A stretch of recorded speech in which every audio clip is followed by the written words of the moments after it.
Welcome to the Forge Contractor Alliance Podcast, and it's Josh Eisworth. He runs Ridgeline Roofing and other things these days. Many things. Roofing and solar.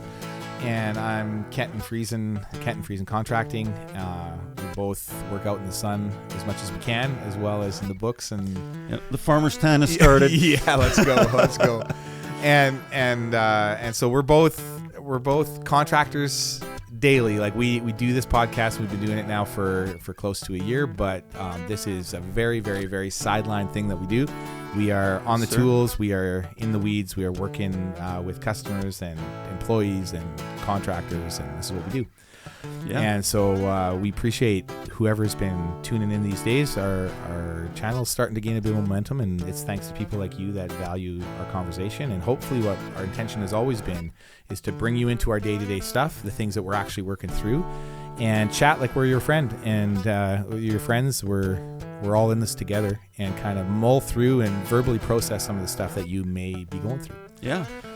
And today, we're going to be talking around communication and what is effective communication. Where do you avoid conflict? Where do you press into conflict? And really the question is, what we're struggling through during this particular discussion is, are we smarter than Patrick Lencioni? That's kind of what that's you. That's between you and Patrick. I'm not involved. All right. So if you want to hear the outcome of that, just join this conversation. We're happy to have you along. Awesome.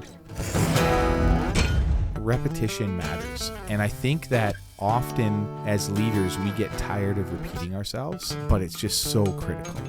When you're communicating from a sound, postured mind instead of from emotion, I just feel like when you're communicating from a place of emotion, you're just going backwards. Sometimes you might have to revert to other types of communication in order to initiate type of communication that you're looking for.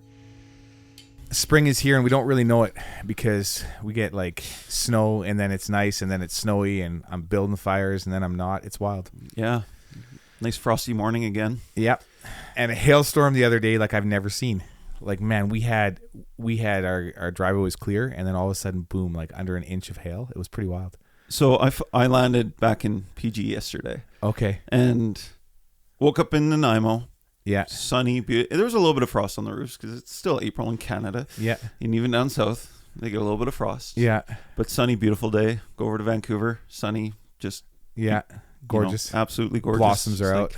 It's like 8 degrees by the time I boarded my flight. And I'm coming into land in Prince George and I can see the cloud. Yeah. And that we're like descending into. Yeah. And sure enough, we touched down on the runway after a really bumpy landing, and the snow is going directly sideways out the window. Yeah. And I'm like, oh my, like, and big fat snowflakes.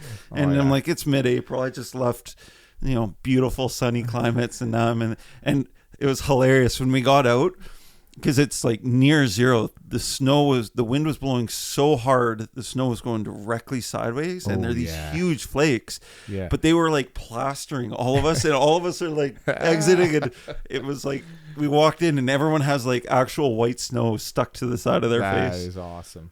I am so done with winter. Yeah, it is time. It's funny. It's just part of being in the north. Yeah, it's a good description of this, man. Is that we get our last snowstorm just a couple days ago here, hail and then snow on top of it, and then we're going out that evening and it's treacherous, but we had a plan, so we're going out. We come back that evening and there's a truck in the ditch right near our house, and with his summer or his winter tires, I think, in the back of the truck. So he'd switched his tires. It looked like, at least I'm hoping that's the way it was, and just his tires sitting there from transition, and it's like, yeah. Well, I've debated switching my tires over so many times, and because it's actually a really awkward time because it's like 14, 15 degrees in the afternoons, and it's brutal on your winter tires. Absolutely. But then you wake up this morning, it's -8, and you need the grip. Yeah, you need winter tires, and I drive on the highway a lot. So absolutely. I just guess I get to burn through a lot of extra rubber. That's how it is. Yeah, good. So what are we talking about today? Like always, something relevant. Good. These have been fun days where really leaning into collaboration and partnerships. We as a Forge team are working closer and closer all the time, and and with the solar division we're looking at merging with, we're actually in the last week or so, we've started integrating our teams where we're trying to find efficiencies and just actually, there's been a lot of gaps in the Nanaimo market that we're currently already working together on. Right. And I've been trying to communicate with their team. Yeah. And even with us as a company, we just shifted our entire communication platform. I know it was way overdue and it's going to sound ridiculous, but our $3.5 million company of 15 to 25 people, we are operating on Facebook Messenger. Okay. As our communication hub. Yeah. And I actually don't see what was so wrong with that, because it actually worked really well. Like, sure. You have everyone in one group chat, and then you'd have separate channels for, your administrators, your owners, your operators would all have their own channels. Yeah. But regardless, we actually switched to an actual work professional platform. Okay. And so as soon as I did that, and it's called Slack, right. And I'd never heard of it. And then I talked to Chris and everyone, Joel, John, even John's church runs their communication on this platform that I had never heard of until I did some research on it. But anyways, we move over to this. Yeah. And I just started using it the same as I would with our old platform. Yeah. Facebook. But I added the solar guys from another company to it. Yeah. And just started communicating with them. And I was just like, okay, one of two things is happening here. Either they really suck at communicating, or I'm communicating badly, because zero progress on, and they're pretty relevant things like, hey, how do you guys handle this? How should we approach these customers? And it's just like silence. Yeah. Okay. And I actually asked Joel, who's the CEO of that company. I'm like, a couple of weeks ago, I asked him, like, what's your communication platform? He goes, oh, we don't have one. I was like, how do you keep your team? He goes, phone, meetings. I was like, right. Okay. So in some ways I feel like they have a little bit of catch up to do in that. Sure. But it also makes me wonder why. And I've never thought about it intentionally. I'm like, is how I communicate and my expectations on communication realistic? I mean, with your team, granted, I mean, it's funny because you make it sound like Facebook Messenger is archaic, but the truth is, like, it wasn't that many years ago when any online communication was like not even a thing. This is true. I actually remember very distinctly when I was a kid of maybe, 14 years old, something like that. I remember Dennis Coots. I don't even know where he is, he was the dad of one of my buddies. And after church one day, he took us to his office because he had to shoot off an email to someone. And I had never seen this. So he invited us into his office to see him do this. And he starts tapping away at his computer. And I was just awed by the speed. And then there was these green square things that came up on this boxy screen thing, and he was just and then he presses this button and he goes, there, now my customer has this information. And I'm like, whoa, that is crazy.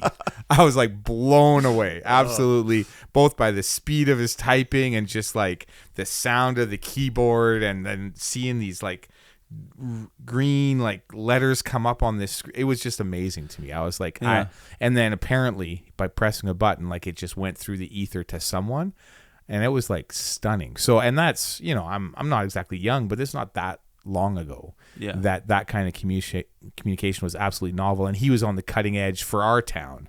He was on the cutting edge of technology.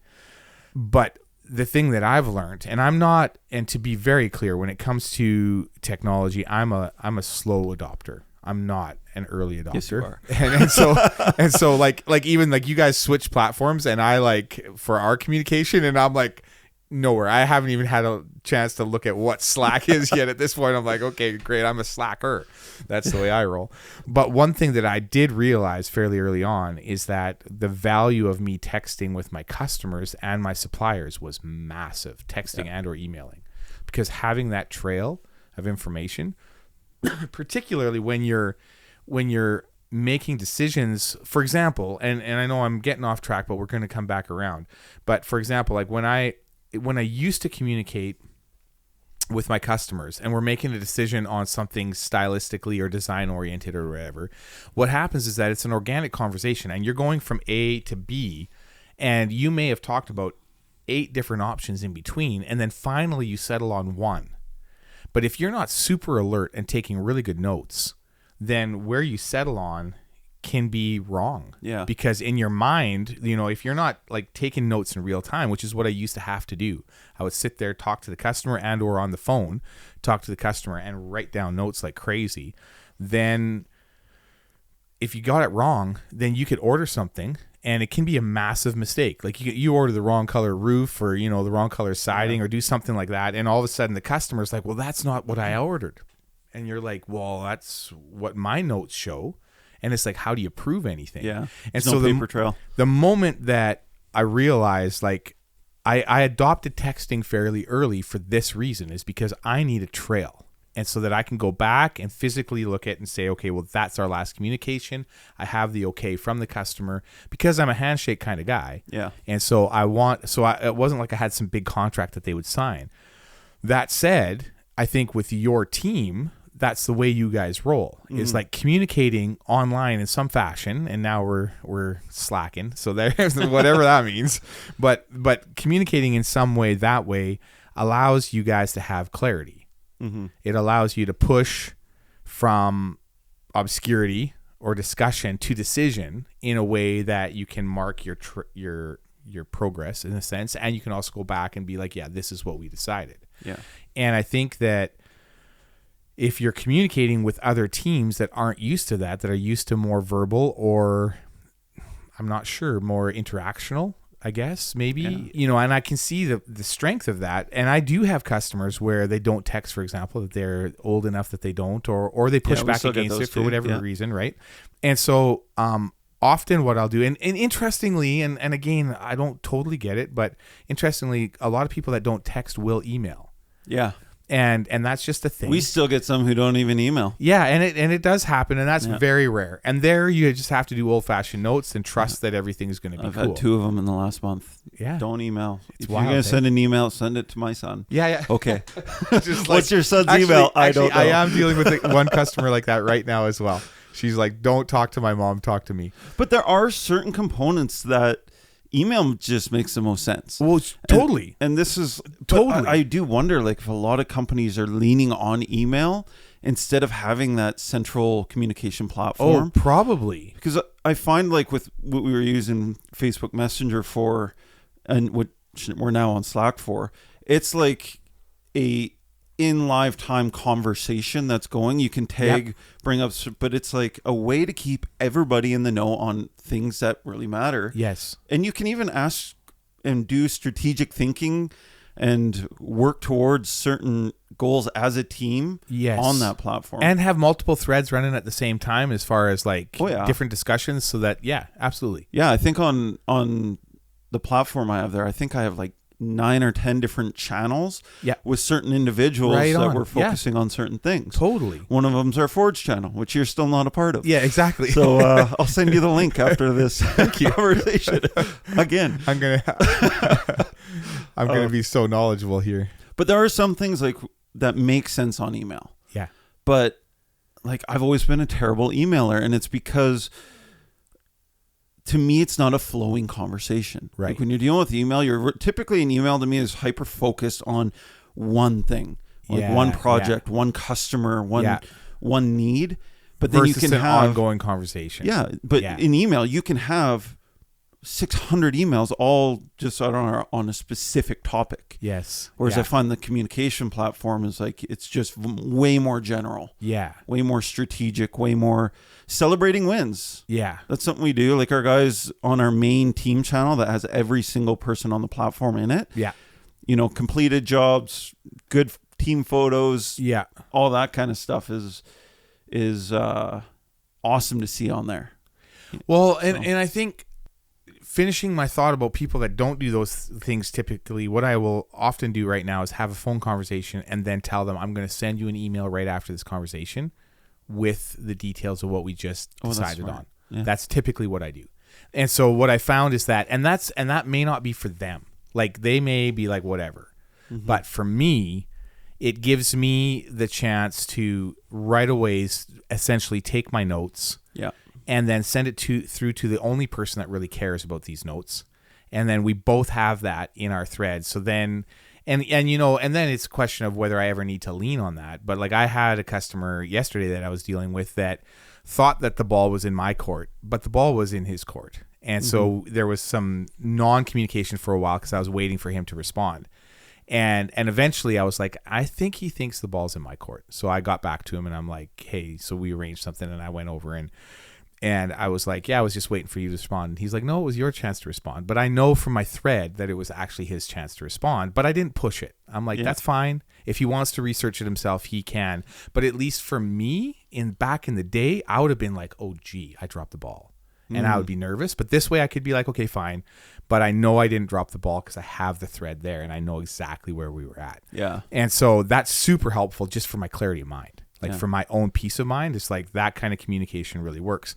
I think what you're talking about, communicating with your team and communicating with the people in your life that you're running business with, etc. Yeah. I think having the multiple threads is hugely beneficial.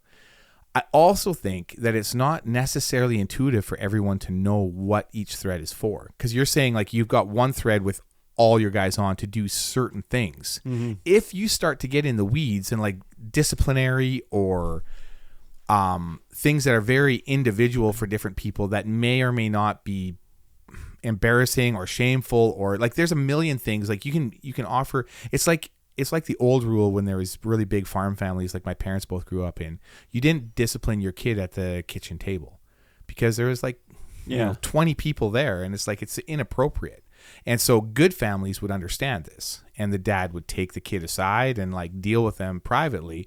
Bad families would shame that kid in front of everyone else. And I think when you're not seeing people, that communication and what the individual threads are for, I think needs to be communicated well. And when new people are added to the thread, as new people join the company, etc., and or roles change or whatever, I think for people to have clarity around what this thread is about is a worthwhile discussion. Yeah, maybe I'll give a reminder. It's literally in the title with some of the... Sure, but it's amazing what people will not see. Yeah. You know what I mean? Like or not understand.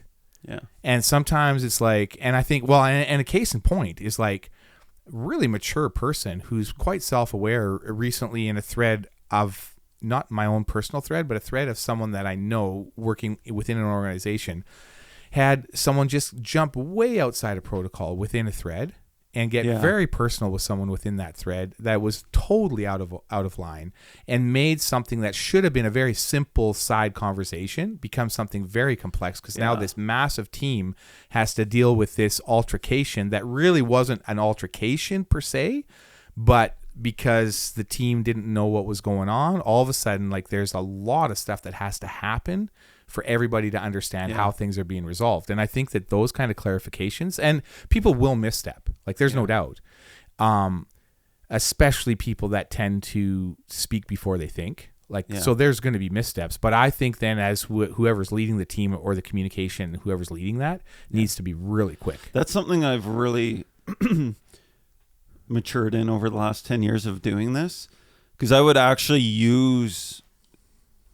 it sounds awful to say, but I would almost strategically use those group chats again that everyone's a part of to not call someone out, but almost be like publicly shame, like, hey, you didn't do this. And learned quite well. Actually, I should have learned quicker. But over the years, you learn. It's like you don't use those threads, those platforms to bring correction to people. You just don't. I've always, like, at least I don't think so. No, I agree. I totally agree. 100%. I think if someone's dropping the ball, that's a private message or an email. If the team is struggling with something and they're all kind of part of what's going on, you know, like if they're all dropping the ball somewhere, to have a communication saying, hey guys, I've noticed on your jobs lately, you know, this has been a tendency. Well, on that thread, end of the day yesterday, I tagged the solar guys and I was like, hey, we need answers on this. Right. Yeah. But it's not me calling them out specifically. It's just like, hey, let's get the conversation going here, guys. Let's establish some protocol essentially and do this. And I think with different teams, like what you're dealing with, it may take a verbal conversation with these guys to kind of like highlight the importance of what kind of communication you're driving for, and then to find if there is pushback, why it would be. And if there's no pushback, then it's like, okay, well, let's just do this. Yeah. And I think, and maybe, I mean, I push back against a lot of stuff, and it's not maybe fair, but like I find like every organization group that you're part of, they want you to have their app to communicate in their specific way, etc. And I'm like, the fewer apps I have on my phone, and again, I'm old school, so like I don't just grab an app randomly. I'm not into that. I don't like just say accept all cookies. Like, it's just not me. I'm the kind of guy that's like, if I really need to accept cookies, then I want as few cookies as possible. That's just me. And so I don't know why, but partially it's because I hold my phones for 18 years. And so if you take every app, then all of a sudden you're just not functioning anymore. And so it's like my Google account is always like, your Google account is at max. You've got to clean up your app. I'm like, geez. Yeah, I've got that going too. Oh my word. But I guess that sometimes you might have to revert to other types of communication in order to initiate the type of communication that you're looking for, just in order to get buy-in. Yeah. And I don't think that that's a bad thing. And it was so interesting because when our Forge group here, and I say this with all humor, is that when we changed from WhatsApp to Slack, I say we loosely because I haven't changed yet. and so my week's been a bit messed because of whatever, just illness in the family, but I also have been out of the loop because you guys are communicating and I'm no longer in that. And so I have to change, right? Like, and it's an interesting real-time, real-world example of like, it's not that I don't want to communicate well. I really want to communicate well. Yeah. I'm just right now slacking while you guys are slacking. It's great. No. And so I think that finding and establishing, and I think this is one of the things around communication that I know to be true, is that repetition matters. And I think that often as leaders, we get tired of repeating ourselves. Yeah. But it's just so critical. And I know, like, when you go to something as fundamental as parenting, communication is about repetition. Yeah. It's like the things that matter have to be repeated and repeated and repeated. I mean, I can't tell you, my kids are all hardworking. They're all conscientious. I cannot tell you how many times I've had to ask them, it's your turn to do X, Y, Z, which they're supposed to do every day. Like, it's not anything unusual. It's not anything like, oh, we're asking you something different, but communication involves this. And I think that with teams, no matter what your medium, I think that there's certain times when you just have to bring back the focus to whatever that thread is meant to do. Yeah. And even your meetings, like I was even just thinking the correction thing through, because I just listened to a book by Patrick Lencioni, Death by Meeting. Have you heard that? Or I haven't read it, but anything Patrick writes. And he highlights the importance of conflict amongst your team. Like, people avoid conflict, and it's like, no, like, conflict is it's a must. If you're going places, you're working through conflict together, you're highlighting it, and it actually keeps people engaged. And good read, actually. Okay. I thoroughly enjoyed that one. Highly recommend. But even in our team meetings, my team meeting I had this Monday, and things like, we won't get into everything that's going on in my world right now, but things are hectic. Sure. Yeah. Extremely hectic. And I was so crunched for time to hit because we have a weekly tactical meeting where me and all my main team meet. And I was trying everything I could to get my stuff done. I was almost borderline panicking a little bit to be I got to get to my meeting on time. Yes. And I did it. And I got on at like 11:59, like a minute early. I was like, yes. Entered the room, and I was the only one there. And I was like, okay, they'll be here any second. And, 12:03, the first person shows up. Right. And now I'm fuming a little bit. And it took till like 12:10 for my entire team to join the call. Right. And I was like, having this internal battle with myself. I'm like, do I say something now? Because I'm a little pissed off. Mm-hmm. And I was kind of working it through, and it was a bit distracting. But I made the internal decision. I'm like, I'm going to save it to the end of the meeting because I don't want to speak out of emotion. Yeah, right on. But this is one of those areas where it's like sometimes you just need to say, bring correction to the whole group. Yeah. And I've always been a little bit shy of bringing up conflict with people. Sure. Until I get just so angry that I'm being emotional and then I'm not being effective. Yeah. But I did bring it up at the end. It was very productive, pretty good meeting. But at the very end, I just said, hey guys, and I explained everything because I didn't just say, I expect you all to be here on time. Yeah. I just said, hey, I really panicked and worked hard to be at this meeting by 12. Yeah. And you guys just kind of casually joined. And I'm like, let's going forward. Let's be respectful of each other's time and make sure we're starting our meetings on time. And, oh yeah, for sure. Yeah, fair enough. Yeah. It was still awkward though, you know? Yeah, but necessary. Yeah. Necessary and probably a much better approach than had you brought it up right as people are coming in. Yeah. Because then you just have pushback, whether it's right or wrong, people just get defensive. And, and so if you can let it breathe for a bit. Yeah. I think that internal discussion that you were having is so important from a leadership standpoint when it comes to communication. Yeah. Because if you're not willing to have that internal wrestle and you'll just say things, what'll happen is that people will stop taking you seriously. And I've seen this so much in communication.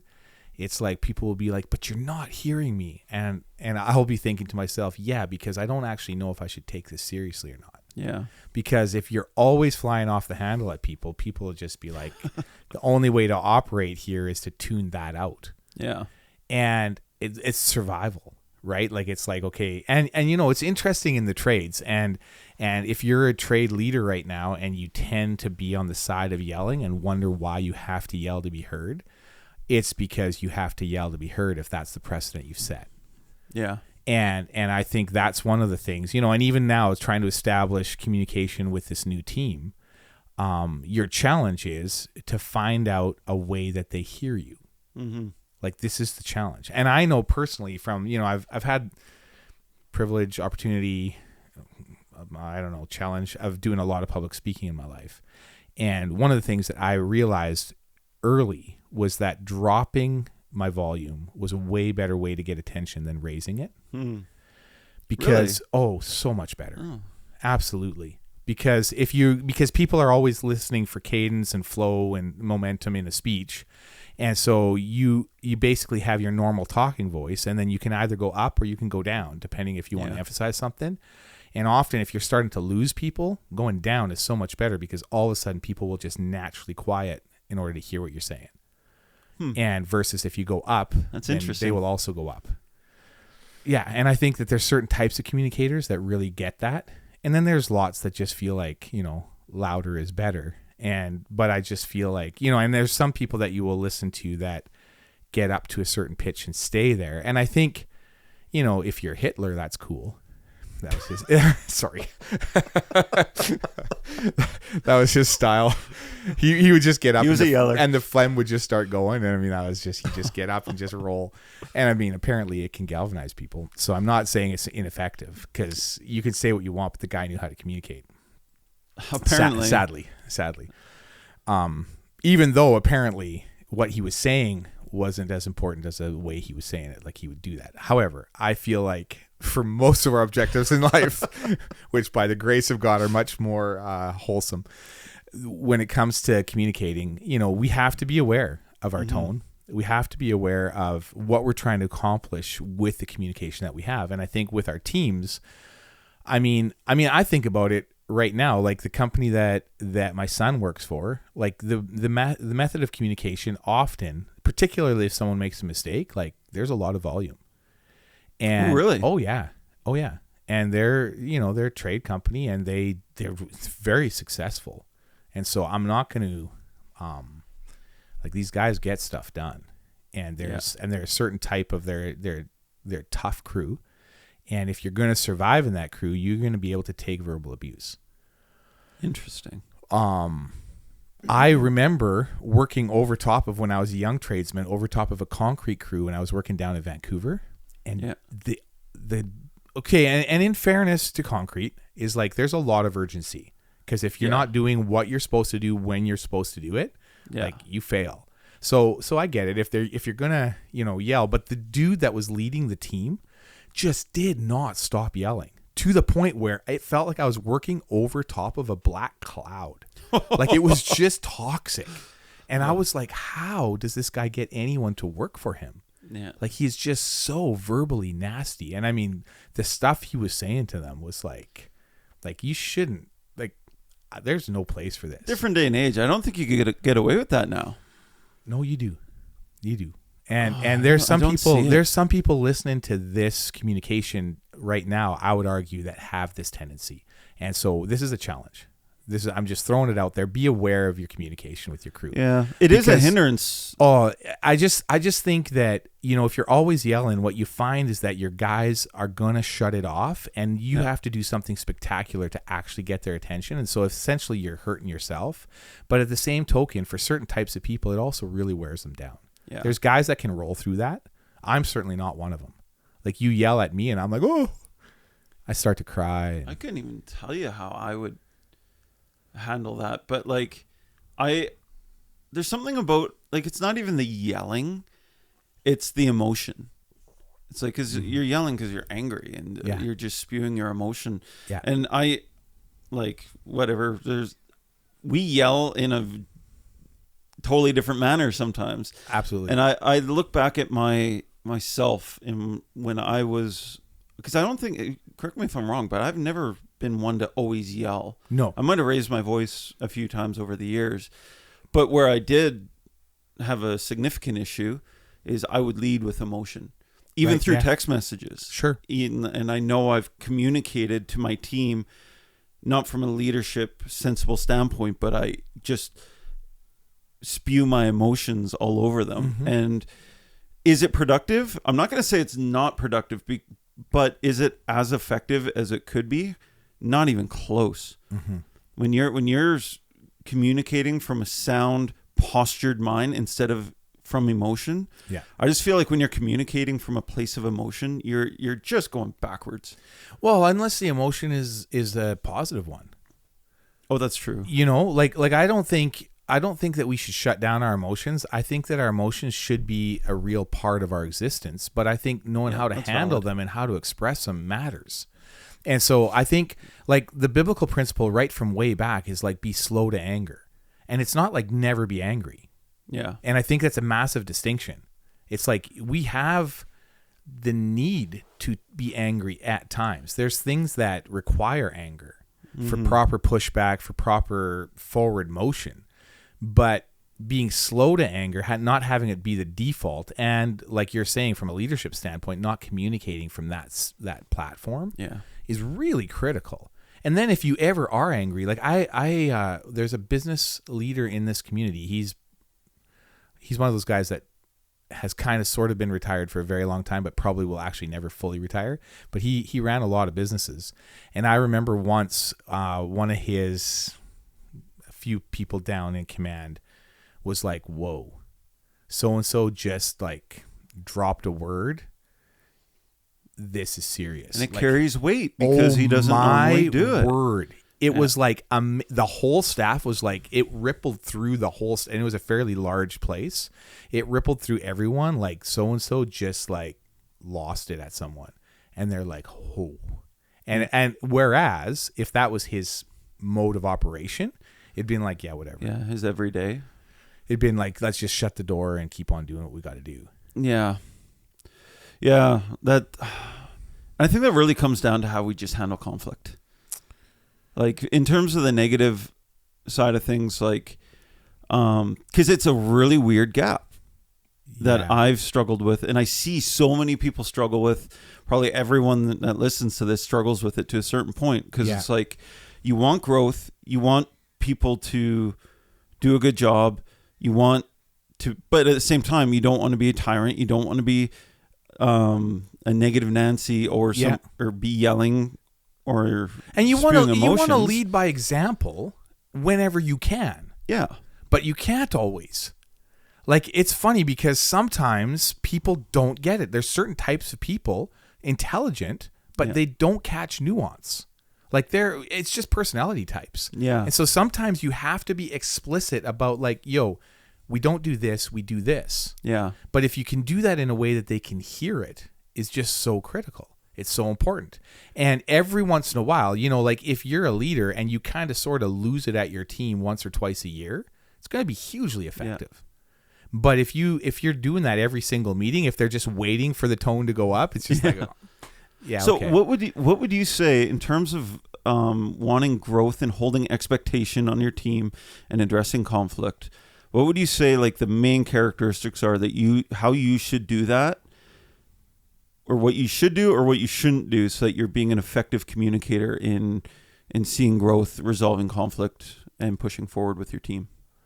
I feel like one of the big blind spots that most of us operate with most of our lives is that we just expect people to react to our communication the same across the board. So you have a team of 15 guys and you communicate one way and you just expect that everyone's going to get it because most people do. And then you all of a sudden feel that there's part of your team that doesn't have buy-in, and it's frustrating, and you think that they're being ignorant when they're actually not hearing it. And I think this is one of the things that I feel like can help to resolve conflict before it starts, is just to recognize how differently people hear things. And I think like what you're dealing with this new crew, it might be a whole lot of things, but you're going to have to figure out what it is in order to communicate clearly with them. Yeah. Because they can grow to resent you in a hurry, and there can be conflict that you have to resolve without actually there being any necessity for conflict. Just simply that they're just not hearing what you're saying for whatever reason. And so I think that finding out how to figure out what communication is necessary is critical. Because conflict resolution is important to know how to work through that, but more important is knowing how to avoid conflict whenever possible. And so you can't always avoid conflict. I don't think that you always should avoid conflict, but I think that saying, well, we're great at conflict resolution, but you always have conflict. It's like, well, okay, but, and it's way, okay. So let's just look at this. If you always avoid conflict and you refuse to confront stuff, you're going to fail in business. You're not going to win because you're not going to push through hard things. The flip side of that is if you create conflict out of everything, and then you're like, but that's okay because we got good conflict resolution skills. But it's like you're battling through molasses. Yeah. Like you're working way harder than you should. So my opinion, my firm belief is that you want to be aware that some things require conflict and be able to work through those things and wade into them. And Joel and I had a discussion about people pleasing. So it's harder for some of us to do this because we don't want to piss people off. We don't want to make enemies. We want to be friends and, that. But and want to avoid conflict. Yeah, want to avoid it for a lot of personality reasons. But I think the healthiest teams are ones that essentially operate without a lot of conflict, but when there is necessary conflict, they're able to find their way through it with effectiveness. So, at least in the strategic meeting structure, Patrick Lencioni disagrees with you because he thinks the leader of the meeting's sole purpose should be, not sole purpose, but one of their intents should be mining for conflict. Probably a slightly different context, because when you're dealing with strategy specifically, if you want growth and resolve, you need to find gaps. You need to find the uncomfortable things, because that's what keeps people engaged. So you're saying that Patrick Lencioni and I disagree, and I will probably defer to Patrick. Well, I think it's circumstantial. Yeah, and I think that in the setting that he's talking about, like I would be would be hard pressed to go up against him head to head and think that I was going to have more understanding. But I think, and he's probably right in that when you are looking for strategic stuff, that you need to have some burrs in the saddle in order for you to. Well, you want to have healthy debate. Yeah, you want to have some tension, absolutely. But creating a setting where you can actually encourage everybody to be like,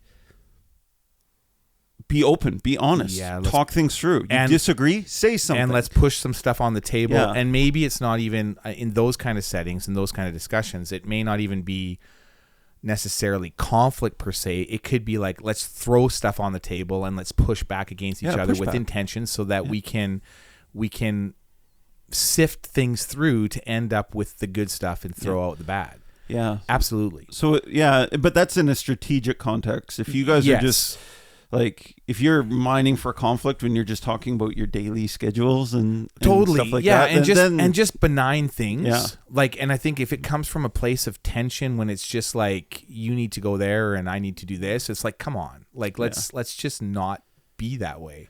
But even being said, in those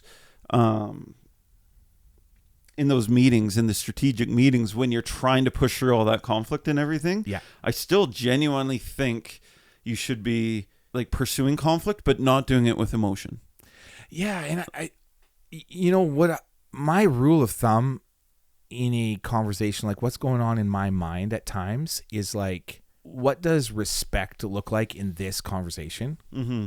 And so it's like, it's not that you're not, I think tension can be super healthy if there's respect in the room, if there's honor, if there's dignity, if there's some of these like deep, like age-old traits that matter.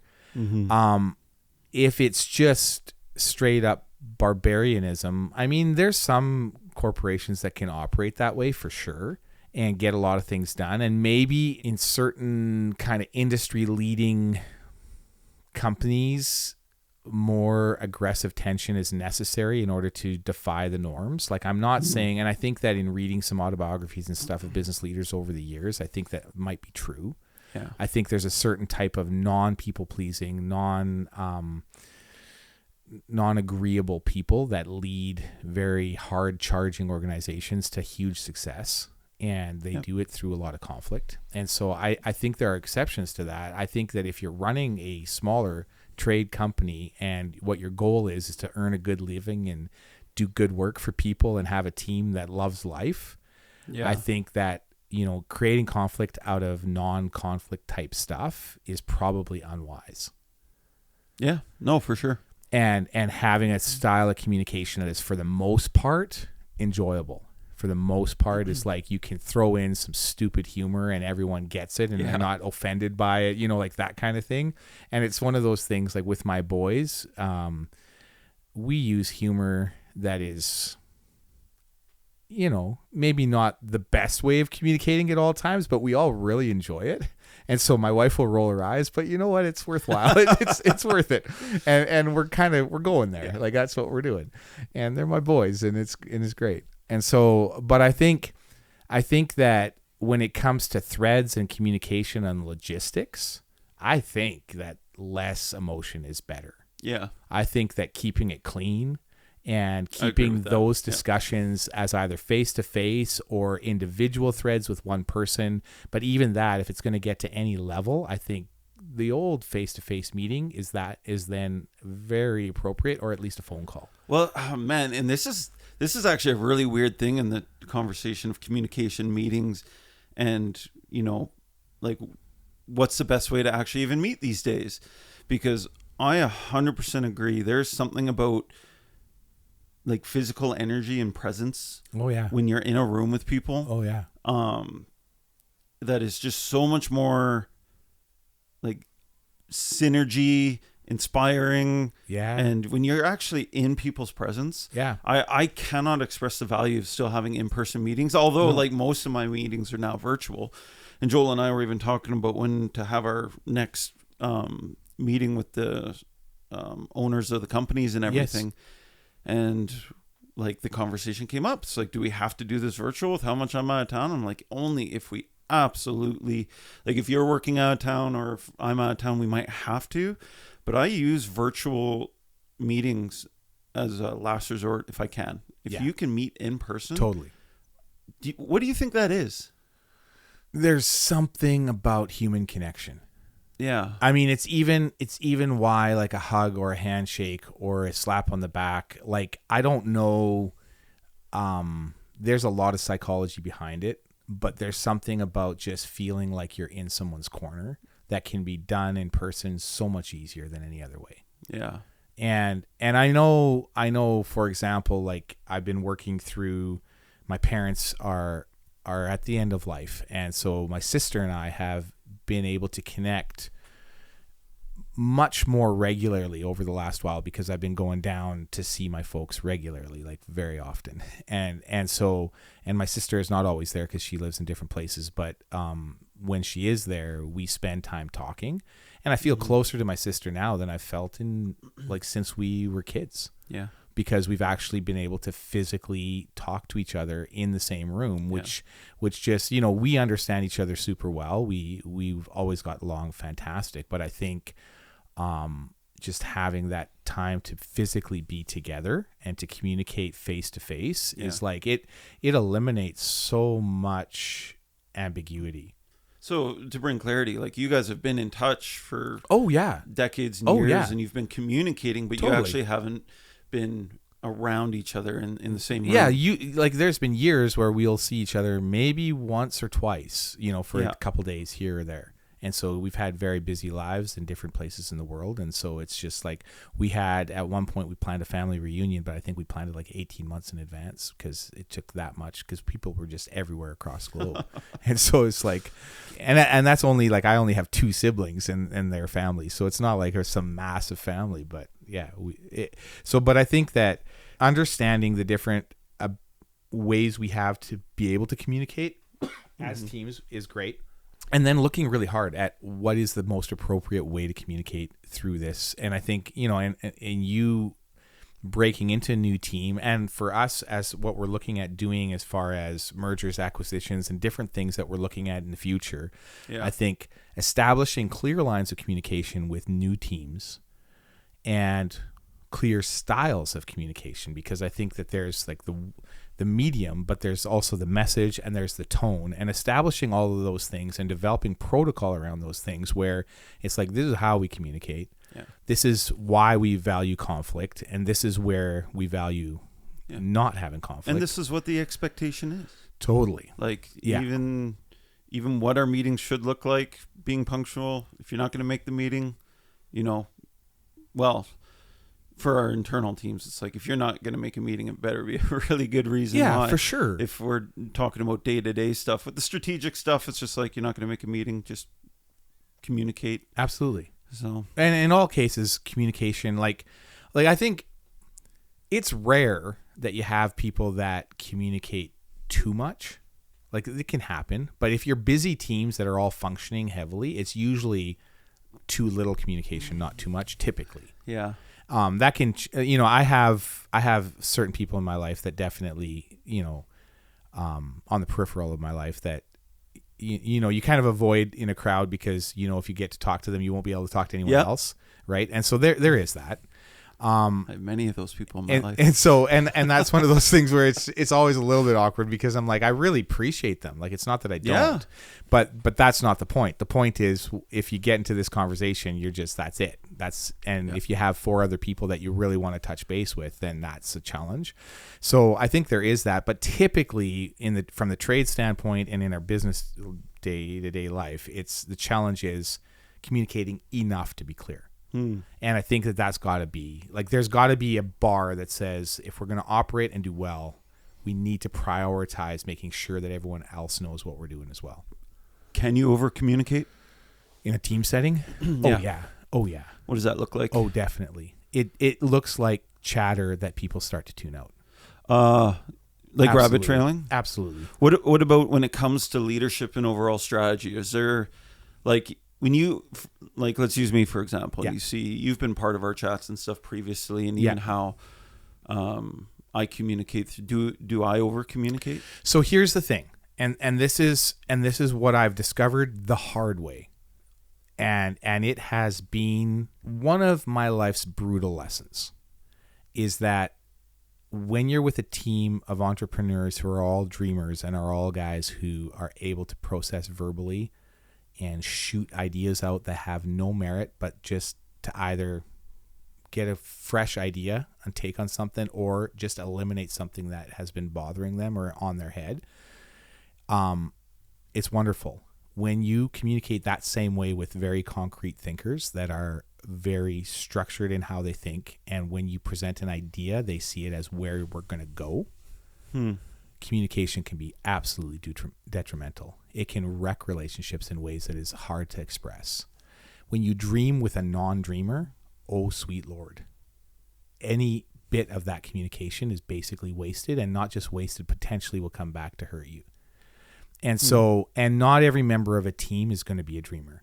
Like your leaders need to have some ability to dream, but you know what I'm saying? And to be clear, it's like, if you have someone who has worked for a large organization in a certain role, probably been amazing at what they do, but like for 40 years, and done that extremely well. And then you come in and start talking about, I'm employing your son, and we want him to move into this area and that area, and potentially I'm seeing potential here, and they're hearing this is his career path. This is how he's going to operate. This is who he's going to be.